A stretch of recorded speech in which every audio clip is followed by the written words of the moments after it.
Hello guys, welcome to EPD education.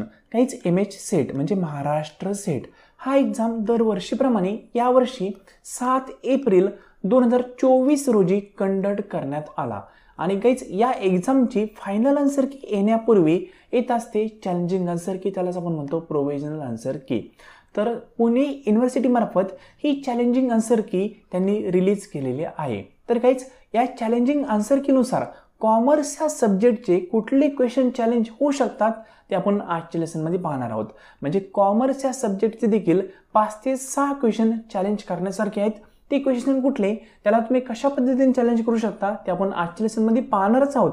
त्याआधी तुम्ही चॅनलवर फर्स्ट टाइम असताल तर नेट, सेट आणि पेट या तीनही एक्झामच्या अपडेट्ससाठी या चॅनलला सबस्क्राईब करू शकता, किंवा या चॅनलची एक टेलिग्राम चॅनल आहे, त्याची लिंक तुम्हाला डिस्क्रिप्शन बॉक्समध्ये दिलेली आहे, त्याला जॉईन करू शकता. तिथेही तुम्हाला नेट, सेट आणि पेट या तीनही एक्झामबद्दल अपडेट्स कळवले जातात.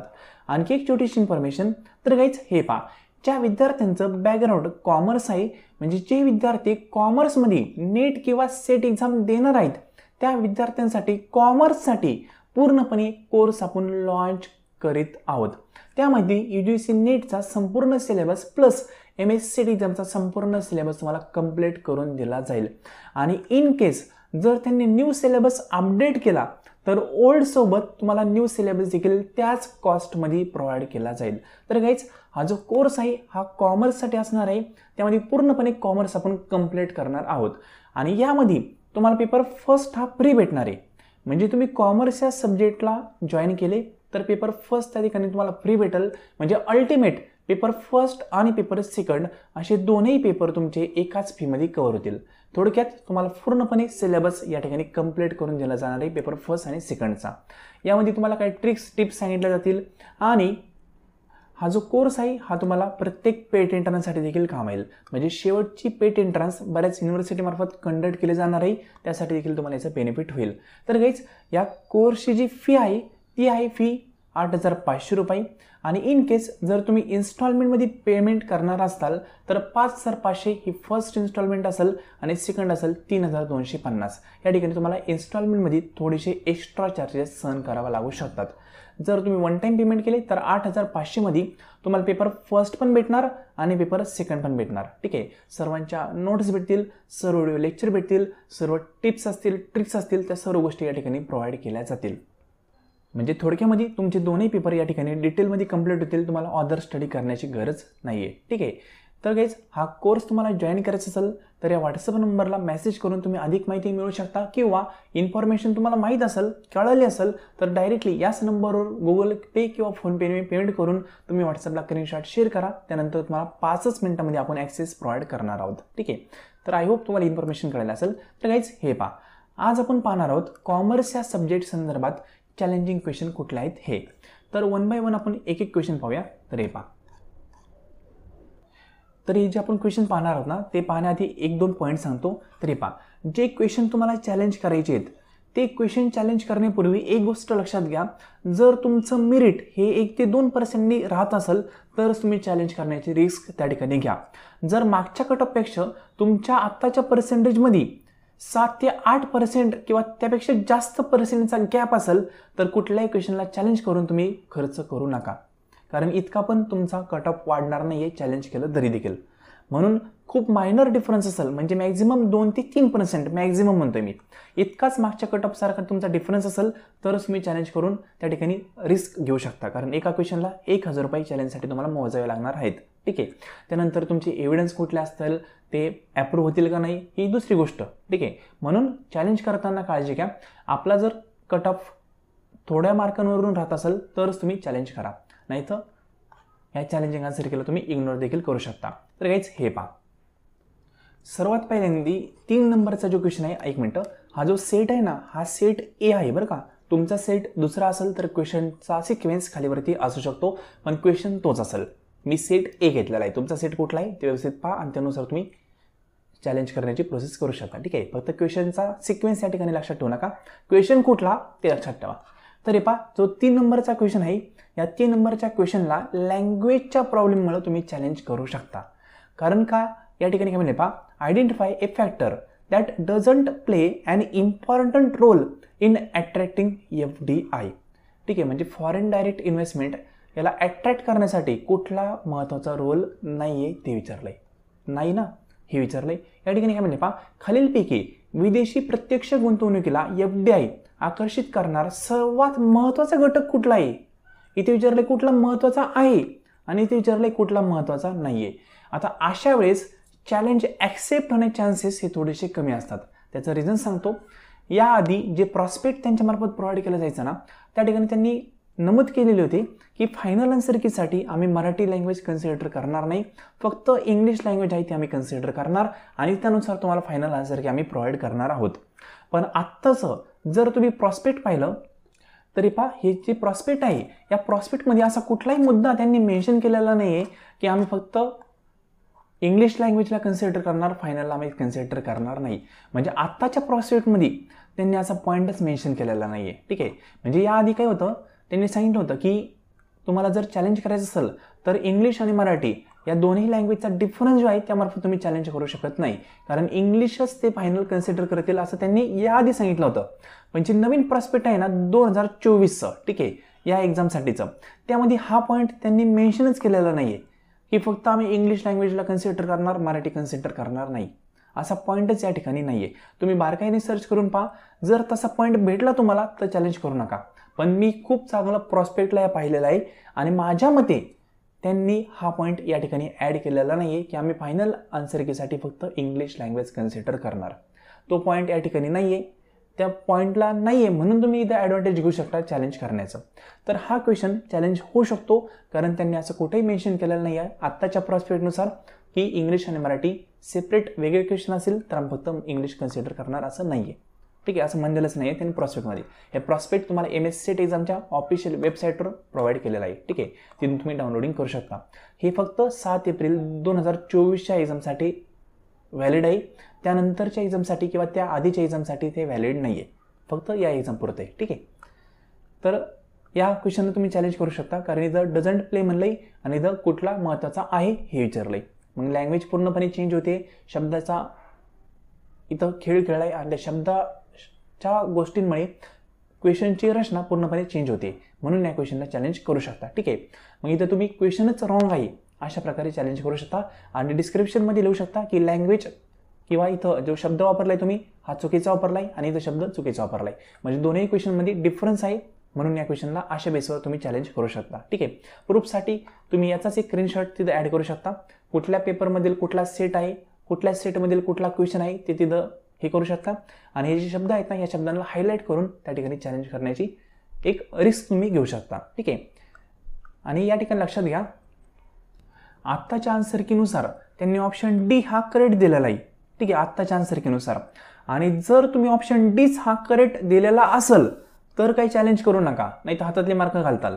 ठीक आहे, ऑप्शन डी ऐवजी तुम्ही अदर कुठला दिला असाल ना तर चॅलेंज तुम्ही करू शकता, कारण फायनल आन्सर कीमध्ये पण ऑप्शन डीच येईल.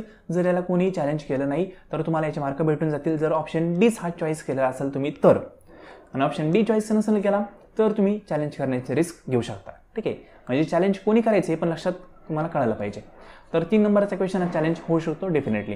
त्यानंतर जो नेक्स्ट क्वेश्चन आहे चॅलेंजिंगचा तो म्हणजे हा 13 नंबरचा क्वेश्चन. ठीक आहे, या 13 नंबरच्या क्वेश्चनमध्ये म्हणलंय काय प्रॉपरली समजून घ्या. By way of dash company can keep its shareholder happy without impairing the financial position and liquidity of a company. याचा आन्सर आत्ताच्या आन्सर कीनुसार ऑप्शन बी हा त्यांनी करेक्ट दिलाय. कुठल्या आत्ताच्या प्रोव्हिजनल आन्सर कीनुसार, चॅलेंजिंग आन्सर कीनुसार ऑप्शन बी हा करेक्ट दिलाय. पण हा जर क्वेश्चन तुम्ही फक्त कॉमन सेन्स वापरून गुगलला ॲज इट इज पेस्ट जरी केलं ना तरी ऑप्शन ए हा तुम्हाला सर्वत्र हायलाईट झालेला दिसेल. म्हणजे क्वेश्चन नाही म्हणत ना, फक्त हे जे वरचं आहे ना हा मजकूर तुम्ही कॉपी करा, गुगलला पेस्ट करा, इथं ऑप्शन येईल ए. म्हणजे सिंपल साधी कन्सेप्ट पहा, तुमच्या लिक्विडिटी पोझिशनला कुठलेही धक्का न लागता तुम्ही कुठले शेअर इश्यू करू शकता, बोनस शेअर. ही कन्सेप्ट आपल्याला माहीत आहे आणि त्यांनी आन्सर कुठले दिलंय, ऑप्शन बी दिलंय. मग या ठिकाणी जर त्यांनी ऑप्शन ए आणि बी हे दोनही राईट दिले असते तर आपण याला चॅलेंज नसतं केलं. पण त्यांनी काय सांगितले, ऑप्शन फक्त बी हा राईट आहे आत्ताच्या आन्सर कीनुसार, पण हे चुकीचं येईल. ऑप्शन ए हा मोस्ट ॲप्रोप्रिएट आहे.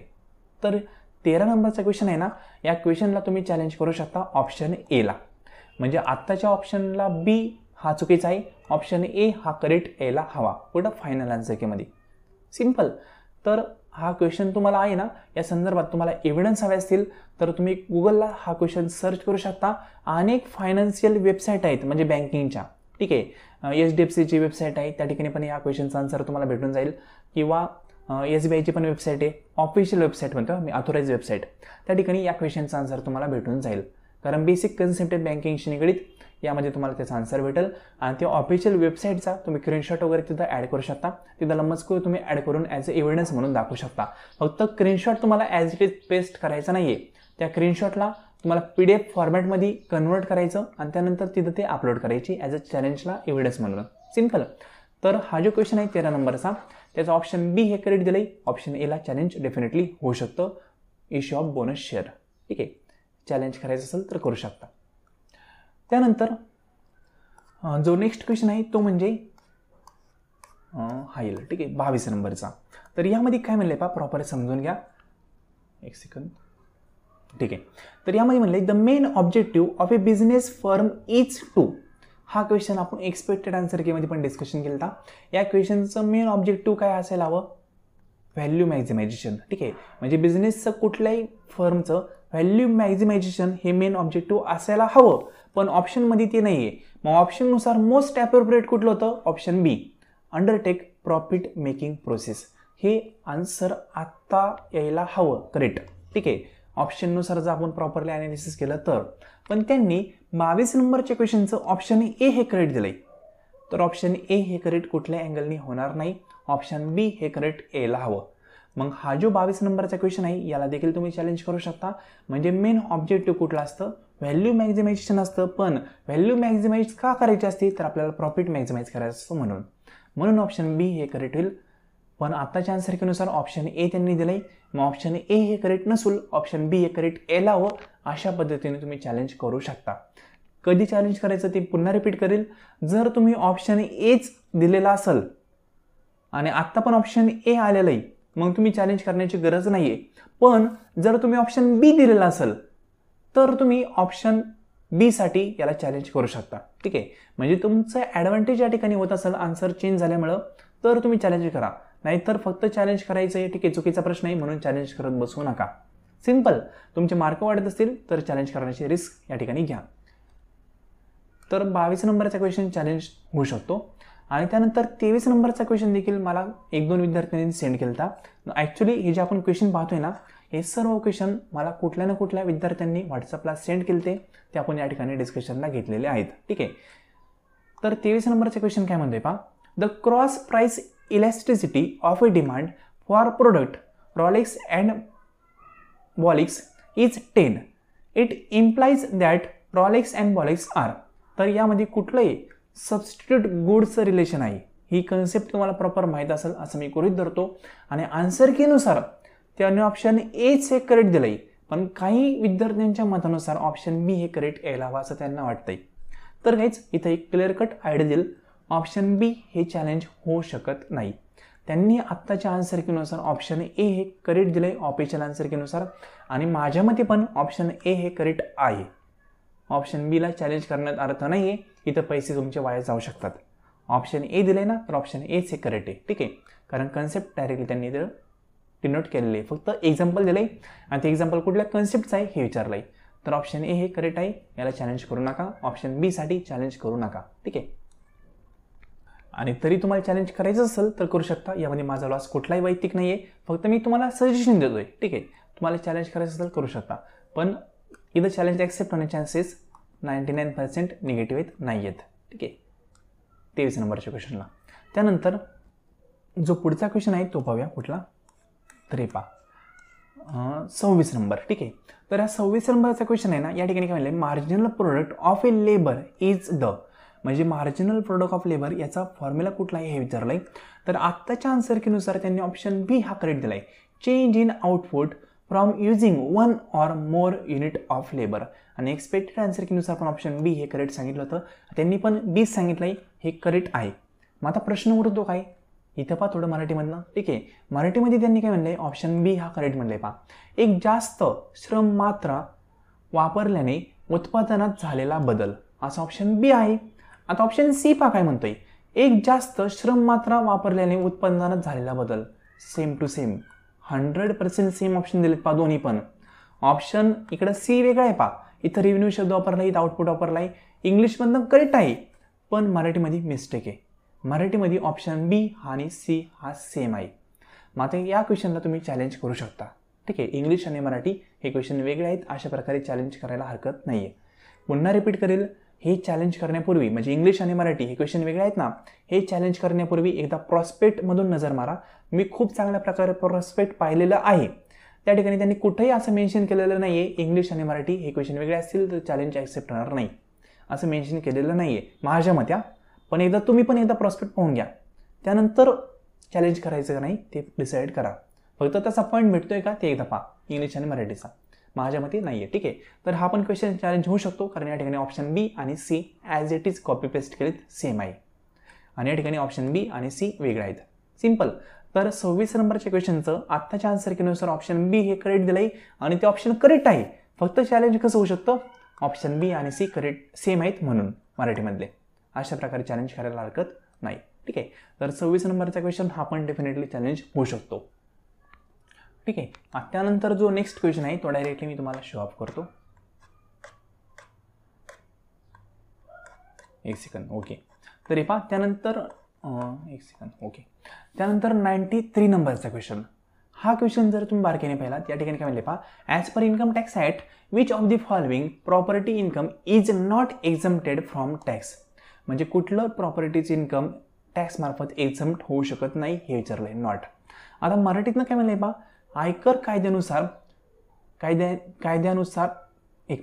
आयकर कायद्यानुसारच्या अन्वये खालीलपैकी कोणत्या संपत्तीपासून चे उत्पादन करमुक्त आहे. इथं काय विचारलंय, आहे. इथं विचारलंय नॉट. म्हणजे इथं पण लँग्वेजचा प्रॉब्लेम केला आहे, ठीक आहे. लँग्वेजचं ट्रान्सलेशन प्रॉपरली केलेलं नाही आहे. मग या ठिकाणी पण तुम्ही क्वेश्चन डिफरंट आहे, एकच सिक्वेन्स आहे, अशा प्रकारे चॅलेंज करू शकता. कारण इथं निगेटिव्ह विचारलंय नॉट आणि इथं विचारलंय पॉझिटिव्ह आहे, ठीक आहे. मग क्वेश्चन बदलली, आन्सर पूर्णपणे बदलतं, हे लक्षात घ्या. मग या पण क्वेश्चनला चॅलेंज करायला हरकत नाही. लँग्वेजचा एरर या ठिकाणी आहे, ठीक आहे. म्हणजे ट्रान्सलेशन प्रॉपरली झालेलं नाही म्हणून हा क्वेश्चन पण चॅलेंज होऊ शकतो, नॉट आणि आहे यामार्फत, ठीक आहे. तर 93 नंबरचा क्वेश्चन डेफिनेटली चॅलेंजिंग होऊ शकतो. त्यानंतर 96 नंबरचा जो क्वेश्चन आहे तो आपण पाहूया. एक मिनिट, हे पहा. तर हे पहा, या ठिकाणी काय म्हणलंय, as per provision of section 80U of the income tax act, if the taxpayer suffer less than 40% of any disability, then the deduction is available up to. इथं काय म्हणले, लेस दॅन 40% असं म्हणले ना. म्हणजे एखाद्या व्यक्तीला जर लेस दॅन 40% डिसॅबिलिटी असेल तर त्याला डिडक्शन किती अवेलेबल असतं ते विचारलंय. आता आत्ताची जी आन्सर की आहे त्या आन्सर कीनुसार त्यांनी ऑप्शन सी हे करेक्ट दिलंय, कारण लेस दॅन म्हणलंय, हे करेक्ट आहे. सिम्पल. आता ऑप्शन जो क्वेश्चन आहे तो मराठीत ना पहा. आयकर कायद्याच्या कलम 80U तरतुदीनुसार जर एखाद्या करदात्याला 40% म्हणजे 40% पेक्षा जास्त, इथं शब्द का वापरलाय, लेस दॅन. इथं का वापरलाय, जास्त. म्हणजे इथं जास्त अपंगत्व असेल 40% जास्त तर त्याला किती सूट भेटते हे विचारलंय. आन्सर हे येणार आहे का, येणार नाही, कारण क्वेश्चन बदललाय. इथं विचारलंय लेस दॅन, इथं विचारलंय जास्त. मग हा पण क्वेश्चन या ठिकाणी चॅलेंज होऊ शकतो, कारण क्वेश्चन पूर्णपणे चेंज झालेला आहे, ठीक आहे. फक्त इंग्लिश कन्सिडर केलं तर ऑप्शन सी हा करेक्ट येईल, पण मराठी जर कन्सिडर केला तर हा क्वेश्चन बाद होईल. जे इंग्लिश आणि मराठी क्वेश्चन वेगळे आहेत ना ते क्वेश्चन बाद होऊ शकतात. म्हणजे त्यांचे 9 आन्सर कीमध्ये आन्सर येईल. फायनल आन्सर कीमध्ये 9 जर आन्सर भेटलं तर सर्वांना त्याचे इक्वली मार्क भेटतील, ठीक आहे. म्हणजे चॅलेंज कोणीही करू, एका विद्यार्थ्यांनी करू किंवा 100 विद्यार्थ्यांनी करू, त्याचे इक्वली मार्क सर्व विद्यार्थ्यांना भेटतील, ठीक आहे. तर 96 नंबरचा क्वेश्चन हा लँग्वेजच्या एररमुळे चॅलेंजिंग होऊ शकतो. आणि त्यानंतर सर्वात शेवटचा क्वेश्चन तो म्हणजे 99 नंबरचा. इथं काय म्हणले पहा,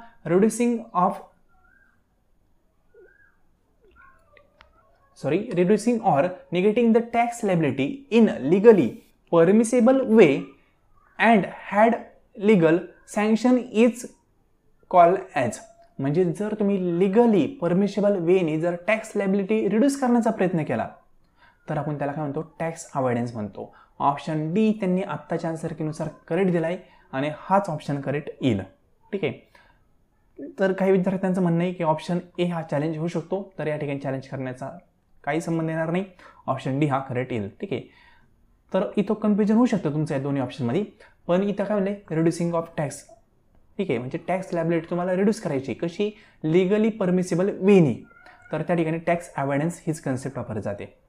तर ऑप्शन डी हा करेक्ट येतोय 99 नंबरच्या क्वेश्चनचा. तर गाईज हा क्वेश्चन चॅलेंज होणार नाही. तर कुठले क्वेश्चन चॅलेंजिंग आहेत हे आपण प्रॉपरली पाहिलं आहे, कुठले चॅलेंज होऊ शकत नाही हे देखील आपण प्रॉपरली पाहिलं आहे. आय होप तुम्हाला हे लेसन प्रॉपरली कळालं असेल आणि या लेसनची तुम्हाला मदत होईल. आता एक काहीच जाता जाता फक्त एक तुम्हाला बेनिफिट होईल अशी गोष्ट सांगतो. तरी पहा, तुम्ही यामधील एखाद्या क्वेश्चनला जर चॅलेंज केलं ना, तर तो क्वेश्चन कुठला आहे हे कमेंट बॉक्समध्ये कमेंट करा आणि या क्वेश्चनला मी चॅलेंज केलंय किंवा तुम्ही चॅलेंज केलंय असं एकदा डिनोट करा. म्हणजे होईल काय माहिती का, बाकीचे विद्यार्थी पुन्हा त्याच क्वेश्चनला चॅलेंज करून त्यांचा खर्च करणार नाही. कारण एकदा चॅलेंज झालं सफिशियंट आहे, पुन्हा पुन्हा चॅलेंज करण्याची गरज नाही आहे. सिम्पल. मग आता तुम्ही एखाद्या क्वेश्चनला चॅलेंज केलं तर डेफिनेटली कमेंट बॉक्समध्ये सांगा की मी या क्वेश्चनला चॅलेंज केलेलं आहे, मग अदर विद्यार्थी त्याला चॅलेंज करणार नाही. सिम्पल. म्हणजे इथं एक कोऑपरेशनची भावना मनामध्ये ठेवून तुम्ही अशी गोष्ट करू शकता. या ठिकाणी बाकीच्या विद्यार्थ्यांचे पैसे वाचतील. सिम्पल. तर 100 क्वेश्चनपैकी हे काही क्वेश्चन होते जे मला विद्यार्थ्यांनी सेंड केले होते आणि 1-2 क्वेश्चन मी ॲड केले होते. त्यानुसार कुठले क्वेश्चन चॅलेंजिंग आहेत कुठले नाही आपण पाहिलं. या व्यतिरिक्त तुम्हाला आणखी एखादा क्वेश्चन काही वेगळा वाटत असेल तो तुम्ही कमेंट बॉक्समध्ये कमेंट करू शकता की या क्वेश्चनला चॅलेंज करायला हवं की नाही, हे आपण पुढच्या व्हिडिओमध्ये पाहूया. ठीक आहे. या 100 पैकी आणखी कुठला क्वेश्चन वाटत असेल ना, डेफिनेटली कमेंट बॉक्समध्ये कमेंट करा. आणि पुन्हा सांगाल, जर तुम्हाला पेपर फर्स्ट संदर्भात कोर्स जॉईन करायचा असेल तर तुम्ही करू शकता. पेपर फर्स्ट तुम्हाला सेपरेटली 2500ला प्रोव्हाइड केला जातो, फक्त पेपर फर्स्ट. आणि इन केस तुम्ही कॉमर्स जॉईन केले तर 8500मध्ये तुम्हाला दोन्ही पेपर भेटतील. ओनली पेपर फर्स्ट तुम्हाला जॉईन करायचं असेल तर फक्त आणि फक्त 2500मध्ये पेपर फर्स्ट इंटायरली कव्हर करून भेटेल. त्यामध्ये तुमचा पूर्णपणे सिलेबस आपण कंप्लीट करून घेणार आहोत. ठीक आहे. तर गाईज ही जी इन्फॉर्मेशन आहे ती तुम्ही पाहिली त्याबद्दल थँक्यू सो मच.